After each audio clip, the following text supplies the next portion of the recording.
Hey everyone, welcome to the Being Patient podcast. I'm Deborah Kahn, founder of Being Patient. When my mom was diagnosed with Alzheimer's disease, I decided to use my skills as a journalist in a different way. Frustrated by the lack of information on science and the inability to get different expert opinions, I decided to quit my job at the Wall Street Journal to create a better platform for people impacted by dementia. We are a community where news and information is created by our team of journalists. We ask tough questions and we simplify the science so that anyone can understand. We don't only cover disease, but delve into the latest research on what it takes to keep our brains healthy. We invite the experts and ask your questions. Here's today's podcast. I hope you enjoy it. So today we have the two authors of the new book, Finding the Right Words, a story of literature, grief, and the brain. Cindy Weinstein is the professor of English at the California Institute of Technology. And in the book, she reflects on her late father, Jerry Weinstein's diagnosis of early onset Alzheimer's with the logopenic variant. And Jerry passed away in 1997 at the age of 70. And Bruce Miller, who's a professor of neurology at the University of California, San Francisco, joins us. And in the book, he reflects on his own personal life as well as his own career. And he draws on his insights as a clinician and as a scientist to help us better understand the impacts of dementia. So thank you, the two of you, for joining us. Thank you. We're honored to be with you today. It's my pleasure. Thank you.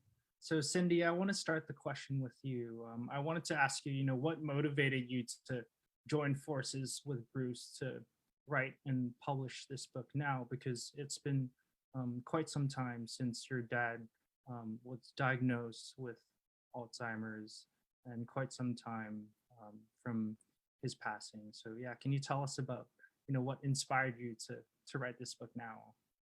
Sure. I always wanted to write a book about my father and didn't quite know how to do it.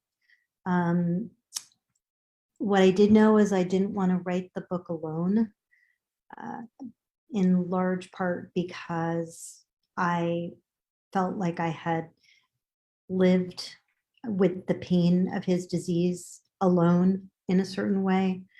And even though as an English professor, I spent a lot of time alone writing books, this one was different. It was going to be different, and I knew it. And I was so lucky to find Bruce because he was able to, I had looked at some videos and some writing that he had done and knew that he could explain the neurology behind many of the symptoms of my father's illness in a way that a general audience would be able to understand. And that was really important to me. And one of the greatest challenges was figuring out how to get Bruce to agree to write the book with me. And also being able to try and recreate who my father was for Bruce. Because as you say, the events are very old. And my father died a long time ago. There were no MRIs or PETs available.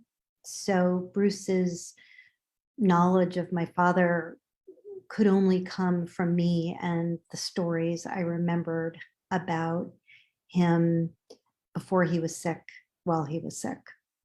Right. And on your point about, you remembering the stories before your father, Jerry, was sick, right? In the book, you mentioned that it was difficult for you to actually recall those memories at the time when he was still healthy, right? Can you tell us about why was it difficult for you to recall those memories, and how did this book help you recall those memories? I didn't know if this particular psychological uh, fact was applicable to other people or not, or if it was just sort of my own my own craziness. But what I realized in the course of writing the book was that I had forgotten so much about my father before he got sick. I hadn't actually forgotten it, but I had hid it away so deeply and so carefully because it was too painful to remember him as a healthy person. I had had 25 years with him as a healthy person, but the disease was so overwhelming that it blocked from view all of these really happy, wonderful memories. And writing the book allowed me to, and I say this at the end of the, I guess at the end of the preface, it allowed me to grieve for my father in a way that I had been unable to for a very long time. And Bruce didn't know he was in on the grieving process so much, or maybe he did. Maybe he did. I bet he did.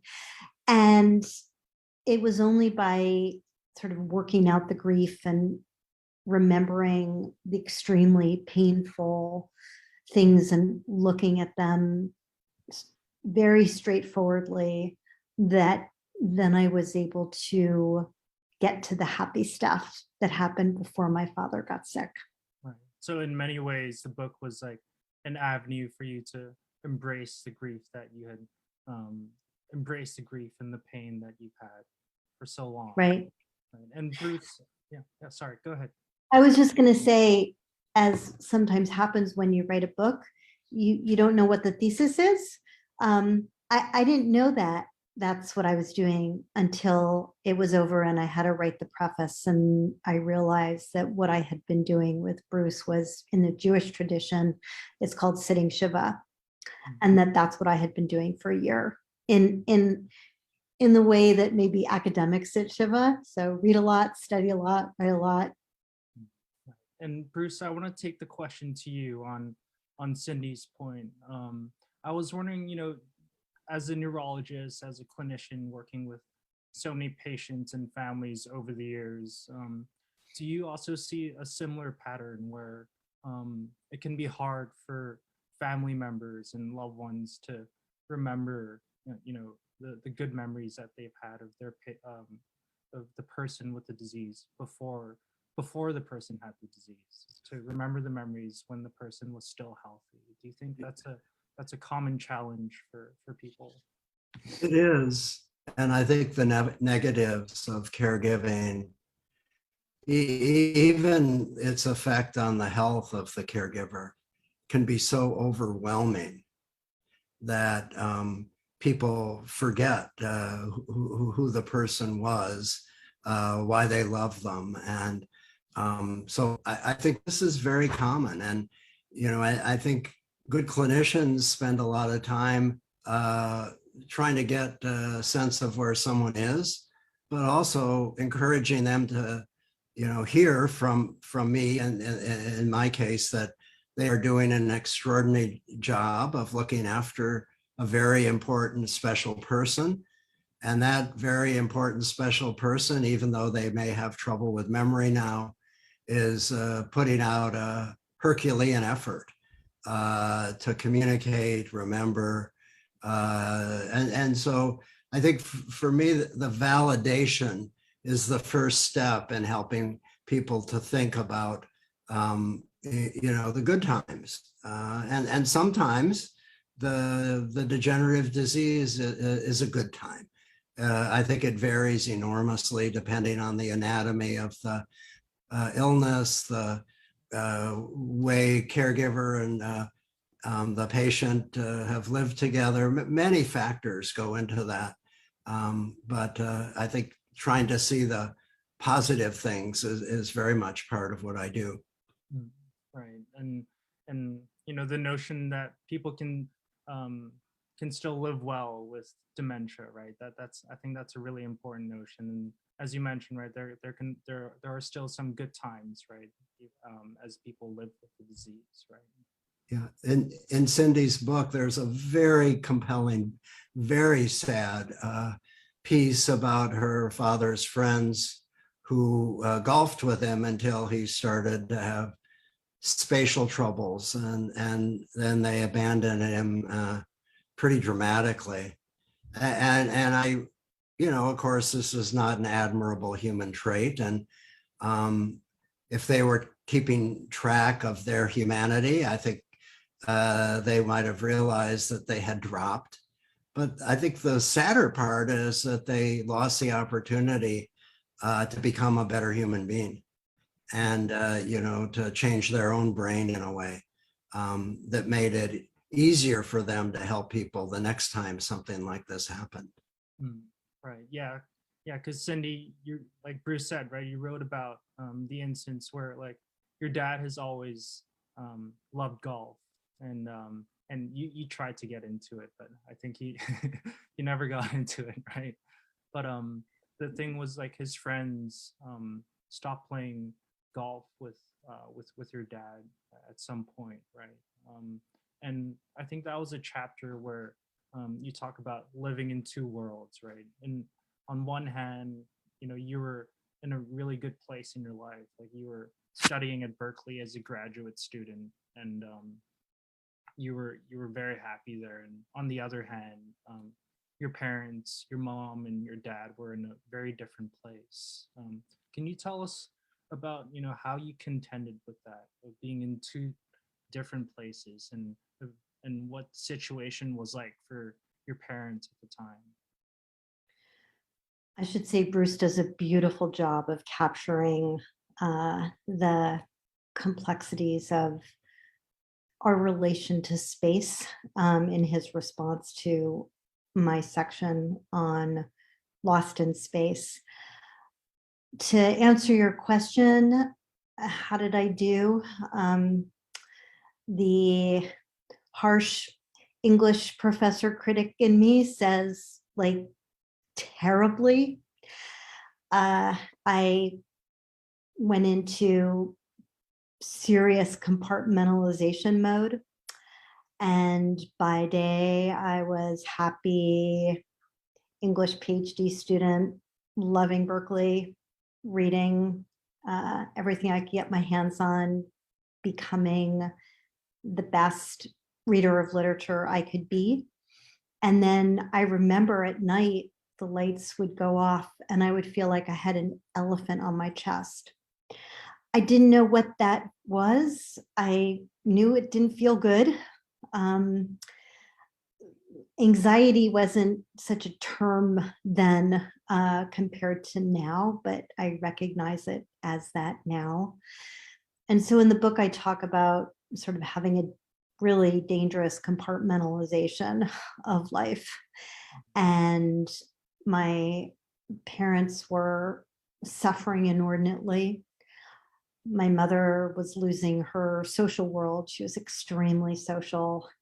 My father, less so, but still his friends meant a lot to him and his golf partners meant a lot to him. So they were being abandoned. And it was also the 80s, and the science of Alzheimer's was not close to what it is now. And even maybe more to the point, how important caregiving is to the whole picture of dementia was not something anyone talked about. And I think that I knew my parents were suffering terribly, feeling abandoned, and a part of me thought that I had abandoned them too by staying in Berkeley. And yet I knew that my parents would never want me to give up on my dreams. And so I stayed and got the PhD. But it was really an impossible situation. Right. And you wrote that, in your 20s, irony really encapsulated your life, right? Right. Can you tell us a bit more about what you mean by that, Cindy? So many many versions of irony, becoming an expert in reading and literature and words while my father was losing words. That's probably the biggest irony, and that's really why I wanted and needed to write the book, because there was this terrible convergence of language acquisition and language loss. And I would almost read to compensate for my father's loss of language. And it was like a colander. And I would pour books in, but because it was a colander, the words would come out. So I would keep getting the words, but my father would keep losing them. So it was a race against losing words. And that's why I think the book is called Finding the Right Words. And it took me decades to get to UCSF and to get to Bruce and to get those words. And you mentioned the diagnosis that my father had in the 80s. It was Alzheimer's. Everything was Alzheimer's. And one of the most memorable moments for me at UCSF in 2018 was when Bruce said, "Cindy, this is what your father had. He had early onset Alzheimer's, which means he was younger than 65, with the logopenic variant, which meant that the initial presentation was losing language." And at the time, was he diagnosed with that particular variant back in? Bruce, did neurologists even know about that at the time? No, I would say hardly at all, even the best. I think Alzheimer's was a very homogeneous conception. It's memory, and all of the definitions required memory, often as the prominent symptom. And since around 2000, we've learned that many people, particularly with early age of onset, don't necessarily begin with a memory problem. They begin with trouble with language or with their spatial or executive skills. So I think we have a much richer and truer picture of what Alzheimer's disease is now than we could have ever imagined in the 1980s. Right. And Bruce, I wanted to put a finer point and better understand what the logopenic variant of Alzheimer's is. Can you tell us, like, from a science point of view, like what's happening in the brain that's leading to the loss of language that's characteristic of this variant? Yeah, the term was first used by a language neurologist, Marilu Gorno-Tempini, here at UCSF, a real authority. And it was used to describe people who eventually we discovered, we didn't know at first, but eventually we learned that this group of people who begin with trouble finding words, trouble holding verbal information for very long.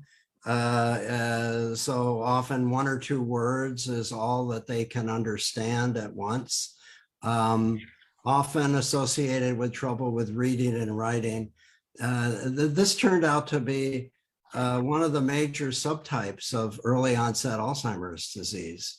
So Marilu initially described the clinical features, and then as we started to do neuroimaging and ultimately pathology on our patients, we began to learn that this was a type of progressive language disorder that is not the frontotemporal dementia subtype that we had studied.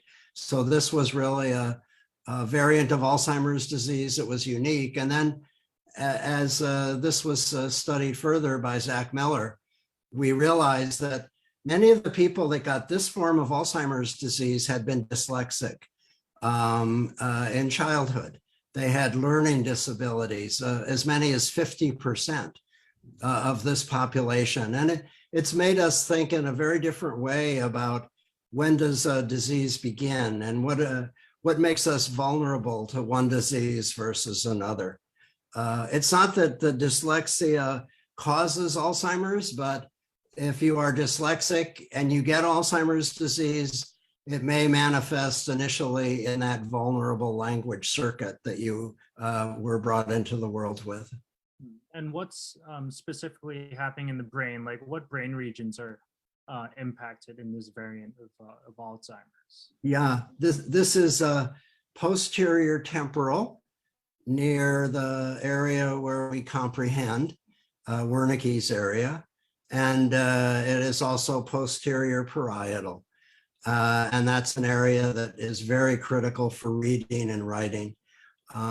So it's often a mixture of finding words, reading and writing all together, which gives us a hint that this is beginnings of Alzheimer's disease. And you mentioned that this variant is different than subtypes of frontotemporal dementia. How is this different than, how is this variant of Alzheimer's different than subtypes of FTD then? Well, there are two other language for disorders. We call it primary progressive aphasia, where language is the prominent and early symptom of the illness. One, it's really trouble getting words out, and we call that non-fluent. And that almost always is associated with pathology associated with the tau protein, not amyloid like Alzheimer's, only tau. And then there's another type that hits the anterior temporal lobe on the left, and that is the semantic form, which usually starts off with trouble understanding what a word means, inability to understand a concept of something like an animal or a picture. And so even when you give the person the name of what they're looking at, it doesn't help them. So they really have this very unusual type of language disorder, and that's a different type of pathology. So the non-fluent and the semantic types have their own unique pathology that has nothing to do with Alzheimer's. Right. So do you see like correlations of amyloid in the Alzheimer's variant of the Alzheimer's logopenic variant then? So the story with amyloid and tau has been in Alzheimer's that amyloid comes first.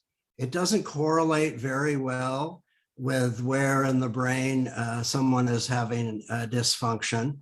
But where the tau is a very strong predictor of the clinical manifestation. So in this logopenic variant that Cindy's dad had, we see amyloid diffusely, but the tau in the posterior temporal and parietal region. So that's the best correlate of the clinical syndrome. Right, is the tau tangles that we're talking Exactly, about. exactly. And Cindy, bring the question back to you.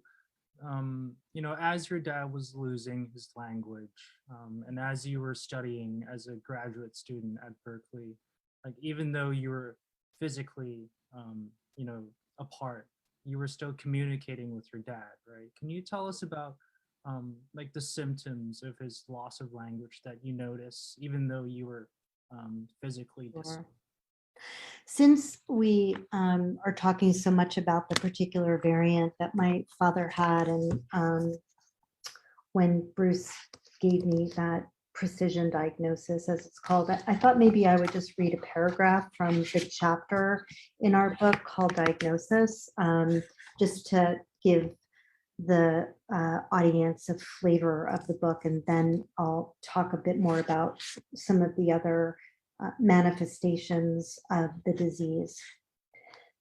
As an English professor and the daughter of a father who had early onset Alzheimer's disease with the logopenic variant, I find this language of atrophy, aphasia, sulci, and logopenic variant at once powerful and weirdly comforting.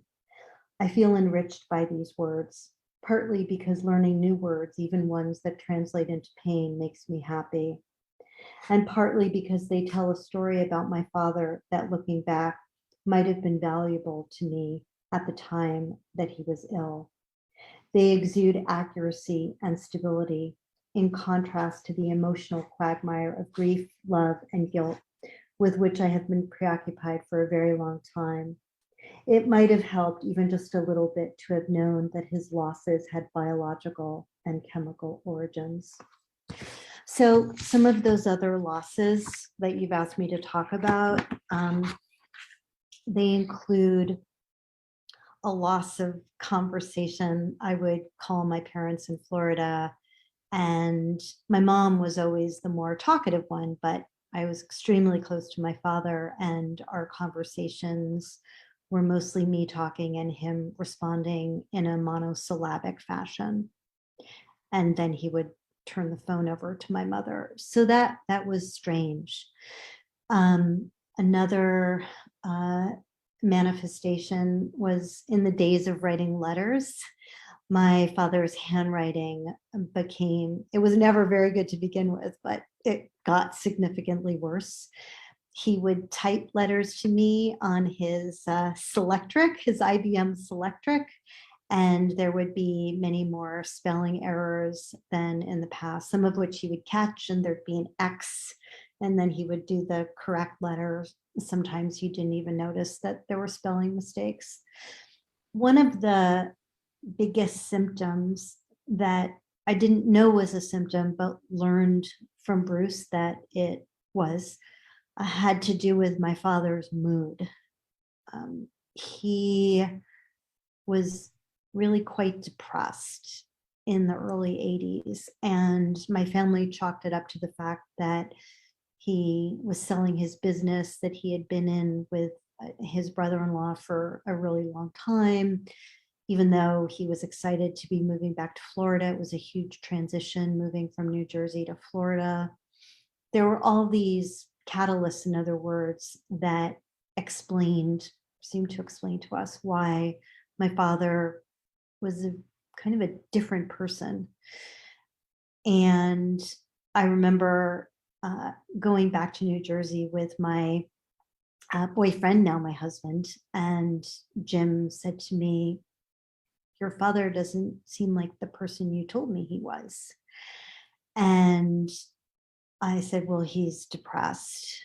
And what Bruce explained in a very illuminating discussion of Parkinson's, he talked about how depression in dementia wasn't necessarily a response to the dementia, but was the disease itself. And the light bulb really went on for me when Bruce said that. And he was talking about Parkinson's. And I remember, Bruce, your exact term, you said it was a ferocious depression that often accompanied Parkinson's.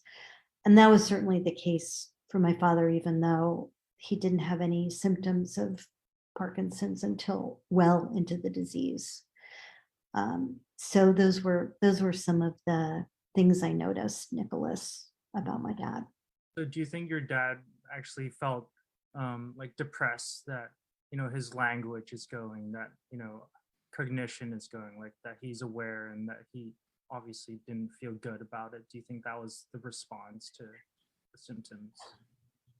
It's difficult to speculate.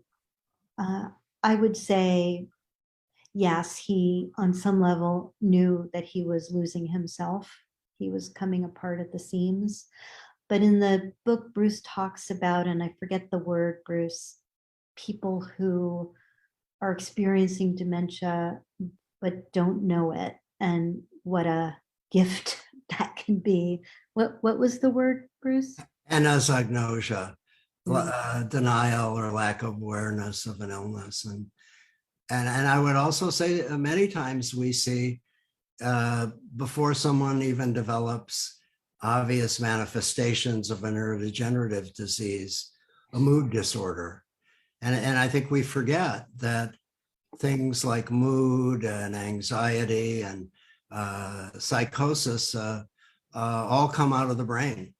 And so if a disease hits a part of the brain that is involved with mood, then I think it's not unexpected to see somebody who is very depressed. Doesn't mean it isn't treatable, but I think sometimes the depression is even before someone is aware of their illness. Right. So depression can actually be an early sign of some form of dementia. Absolutely. And I take very seriously the new onset of a mood or an anxiety disorder or a psychosis in someone over the age of 50, because I think it's not uncommon that we eventually learn that they are on the road to a degenerative disease. Right. And that can be tough for patients, right? Especially like during the process of getting a diagnosis and they have early onset, that like maybe doctors would think that they have depression but not dementia, and they go through a long process, a long diagnostic process, right? Is that quite common for patients to end up, seeing a psychiatrist and then not getting a dementia diagnosis for quite some time? Far too long, particularly with all the new therapies we have. I think in our clinics, it's usually 2 or 3 years before someone gets to see us. We think of a therapy. Lots of things happen. Physicians don't ask. Family doesn't talk about it.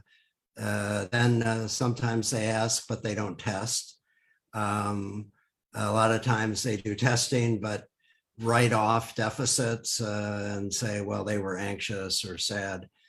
Deficits on testing rarely are explained by that. And so it's a sad cycle of denial of this illness that leads people to get diagnosed much later than they should. Right. And Cindy and Bruce, I wanted to talk about, the impact of how dementia impacts our relationship with our loved ones and our families. And Cindy, in the book, and I quote here, you wrote that, even if he, so you're referring to your dad, even if he didn't know exactly who I was, he knew I was someone who had mattered to him once upon a time. If someone remembers having loved you, is that the same as them loving you? Not exactly, but close enough. Cindy, can you tell us a bit more about, what do you mean by that? I mean by that even with all of the assaults on my father's brain, he was always aware that I was a person who mattered. It didn't matter to me that that person's name was Cindy and he forgot that. It really was irrelevant. That was about ego. And that's why I say it was close enough. So obviously this is hard for me to talk about still. But I know that section resonated a lot for Bruce. So I'm gonna do what any good professor does and hand it over to the other person in the room to pick up, if that's okay, Bruce. Well, Oh, you're on mute, Bruce. yeah, sorry. We study caregivers. Our nurses are quite brilliant at this. Bob Levinson at Berkeley studies this with us. And I think we've learned that there's a ferocious burden on the family unit. Sometimes it manifests in actually causing physical illness. We think about 10% of caregivers develop a physical illness that they attribute to caregiving. A higher percentage, maybe up to 30%, develop some sort of a psychological disorder, sadness, anxiety, PTSD. There are a number of things that happen in the caregiving process. It's, I think, very hard on people it's hard on everyone. It's even harder on people without economic means to get help. So this year I interact a lot with people in South America from different communities there, and it was pretty clear that the burden on the low socioeconomic status peoples in Peru and Ecuador, it was unimaginably difficult. Here we often get respite care. We get people who can come into the home and help periodically. But I think not getting these sorts of things is, I always say this, is a real threat to the person who was caring for the patient with Alzheimer's. Yeah, and a phrase that I've heard from from patients living with dementia and caregivers is the notion of diagnose and adios, right? That they feel like they get the diagnosis and then they're left to their own, right? Bruce, do you have any thoughts about this, and how can clinicians do a better job of really looking after the caregiver and making sure that they're okay? Well, the worst thing they can do is to join a chorus that blames them for things. I think a lot of times people in a family are criticized from different relatives. Well, you should have done this. This medicine works. I read about it, on the internet, even though it doesn't work at all. But so I think I always start when I see a couple, and it's almost always true. And I say, you two have done a really incredible job of dealing with a very tough illness. And then I look right at the caregiver and I say, and I think it's really important that we help you to maintain your health as well. And then we think with them about exercise. There's no doubt about it. Exercise is good for the brain. It protects from certain heart diseases, stroke, et cetera. So getting caregivers to look after their health is our responsibility. This is something I learned when I came to UCSF more around 1998, is that our responsibility is not just to the patient, but it's to that broader unit that is afflicted by these illnesses. And if we don't look after them, they get sick, and this adds to the burden. And we've even shown that it shortens the lifespan of the patient with the Alzheimer's disease, or in our studies, frontotemporal dementia. Right. Because caregivers have to be able to take care of themselves in order to take care of their loved ones, right? So well said. Absolutely. Yeah. And yeah, Cindy, since literature has been, so important to you, I was wondering, what types of literature, spoke to you the most while you're writing the book and while your dad had was living with Alzheimer's then? So the book that makes the biggest appearance throughout Finding the Right Words is Moby Dick, which is a book I first read when I was 16 in high school, and I'm going to be 61 next month, and I have never recovered from Moby Dick, and I teach it whenever I can. In fact, I'm going to be teaching it this winter, so I'm really excited about that. And it's a book that has helped sort of take my emotional temperature. And I know that I'm doing well when I connect with Ishmael, who is a very funny guy and has a brilliant way with words, and gets seduced by Ahab for a little while, but then, not spoiler alert, but manages to survive at the end. And when I haven't been doing so well, emotionally speaking, I understand Ahab in a way that is not good, shall we say.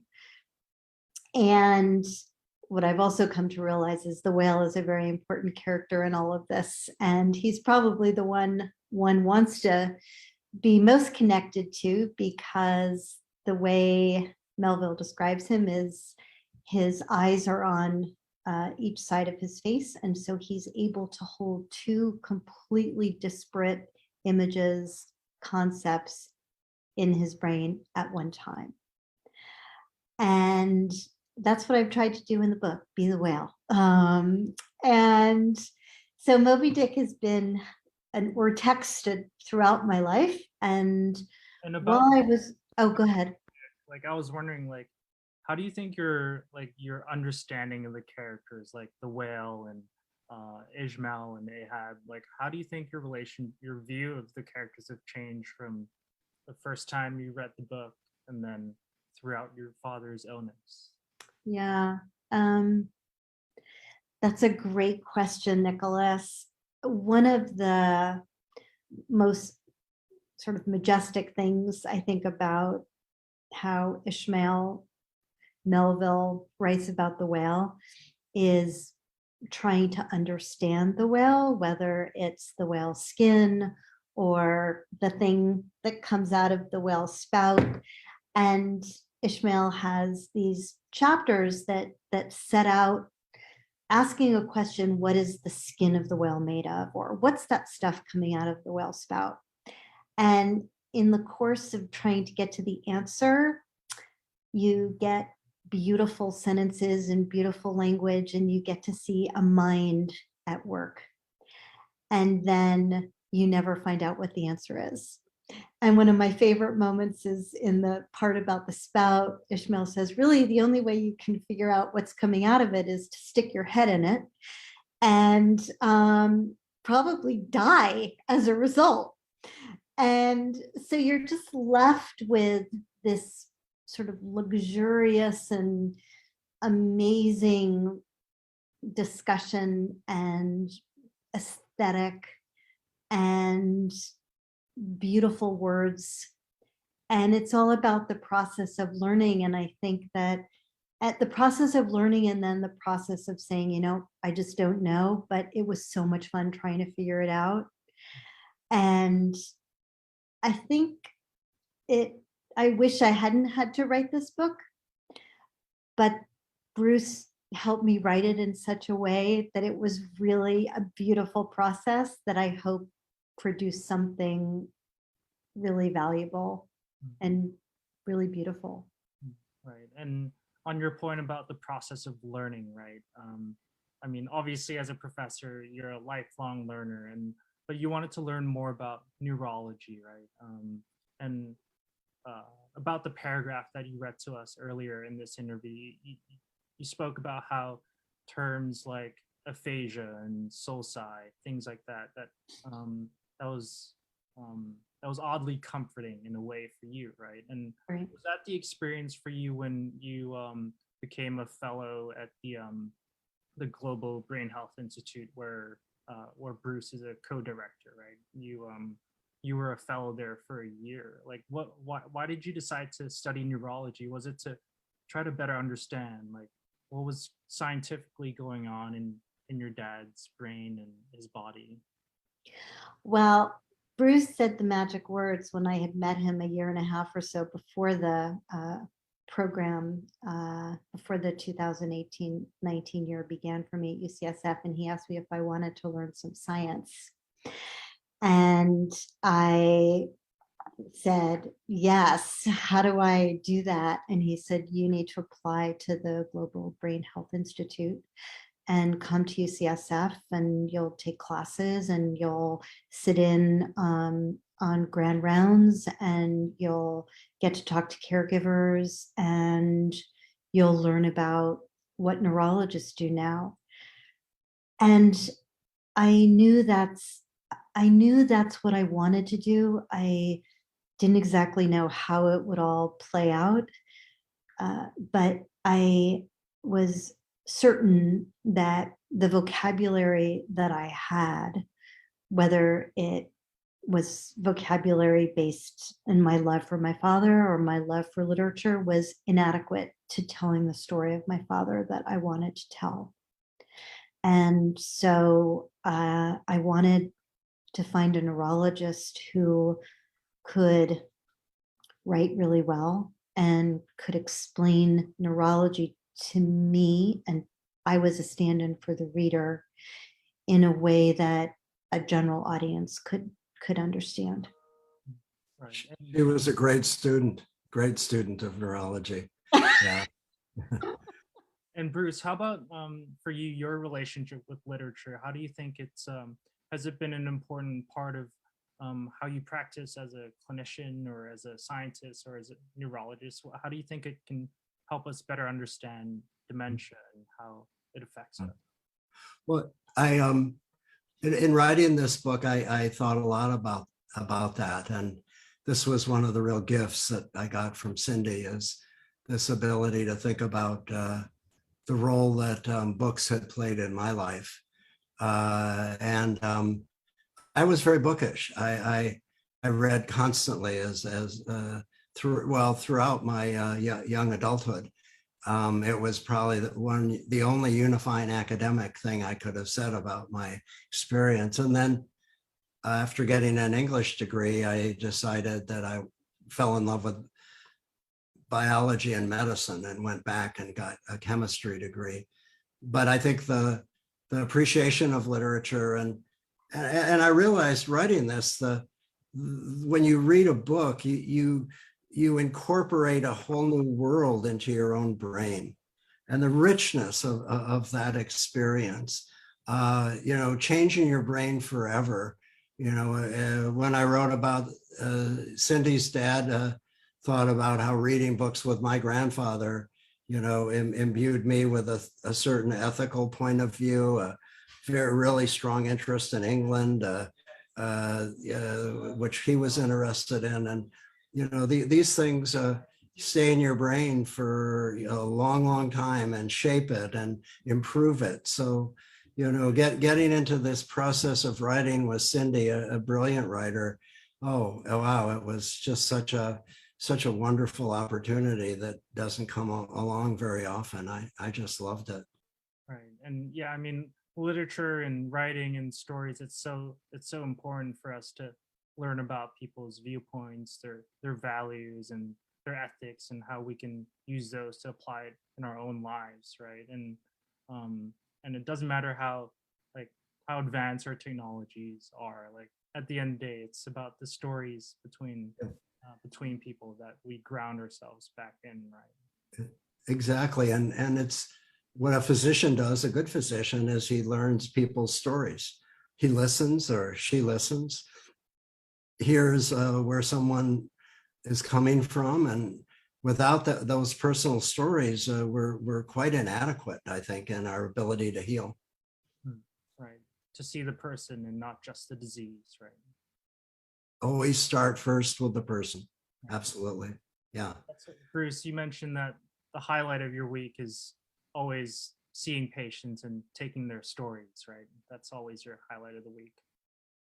It really is. It's every Friday afternoon, my clinic, and I think every clinic, every person I see, I learn something new, and I see it as a real operatunity.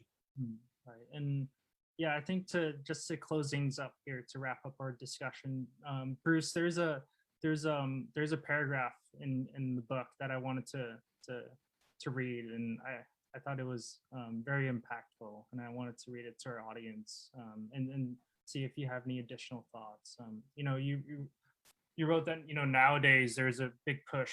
Now there's a big push for more precise diagnosis with biomarkers, right? And so definitely very different from the time in the 80s when Cindy's dad had his Alzheimer's diagnosis.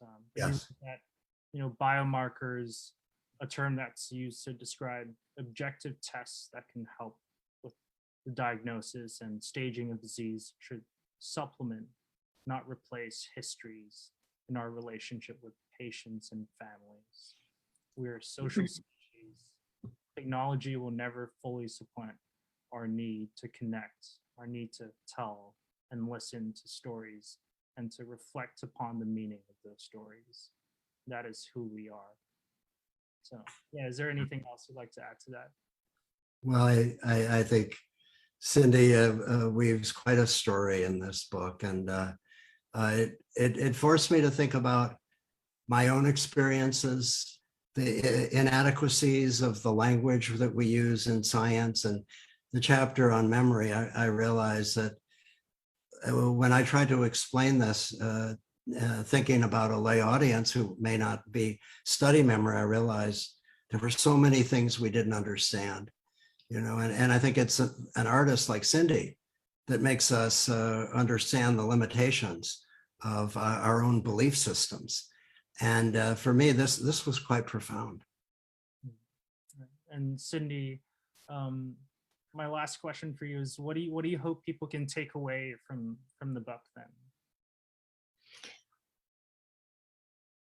I hope they can get information that will allow them to be better advocates for themselves and their loved ones when they interact with the medical and scientific community. That's one thing. And the other thing is that I hope people who are experiencing grief can know that, and Helen MacDonald in this book called H is for Hawk talks about this, that there's no such thing as normal grief.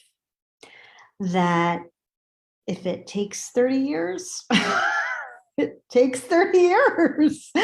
And there's nothing you can do about that, and that was pretty profound. I mean, I think I used to be, I don't know, ashamed. That's not quite the right word, but just thought there was something wrong with that. And now I don't advertise, although I guess I am advertising it a little bit, but that it's okay. And if you don't go through the various stages of grief the way the books tell you you're supposed to, that's all right. And being able to tell my story of broken grief and very long grief and deferred grief, it's my way of trying to help readers understand that whatever they're feeling, like, it's okay to feel it. You can't help it. So it's kind of a roadmap, a neurological roadmap that Bruce provides, as well as a human one. And he was a very good student, I have to say, of literature and writing, and also an emotional roadmap. Right. And Bruce, is there anything else you'd like to add about the takeaways you hope readers can gain from the book? Well, I'm very grateful to Cindy for writing a book where she learned the language to communicate about the brain. And I think there are lots of books from caregivers, but in this one, Cindy really went the extra mile to, integrate her own story with the real true biology of Alzheimer's disease. And so I hope people read it, aren't scared by the story, and are left with a sense of hope when they finish it, that we will do better than the previous generations did with Cindy's dad, and we'll do better 10 years from now than we're doing today. And the therapies are coming, and that's going to be a very different set of stories. What happens when someone returns from deficits, or whose deficits suddenly stop progressing? And that's the space we're in now. So there's going to be always a need for human stories about our science. Yeah. Bruce, how do you offer hope for families without offering false hope at the same time as a practicing clinician then? Yeah. I often, with most of these diseases, we're talking about slow. So I emphasize the good things that I can see, the wonderful humanity of the patient and their loved one, and the things that they do that bring joy to them and their grandchildren and others around them. I talk about exercise. I really do believe that this slows progression of illnesses and increases well-being. Emphasize social networks, stimulation. Emphasize that the average person with Alzheimer's disease who starts on a medication is about the type that are helpful, is about where they were after a year. So this is not necessarily, going to rob you instantaneously of all of the cognitive abilities. And in the meantime, there are new therapies coming fast. So I think it is a hopeful time. Right. Well, thank you, the two of you, for joining us and speaking about your insights and your experiences. So Thank you, Nicholas. Thank you, Nicholas. Yeah, bye. great. Well, I hope you enjoyed today's podcast. For more information on upcoming interviews, don't forget to sign up for our newsletter at beingpatient.com. That's beingpatient.com. And send us any feedback you may have, whether it's someone you want us to interview or any comment about our podcast series. You can do so by emailing info@beingpatient.com. Thanks for listening, everyone. I'm Deborah Kahn.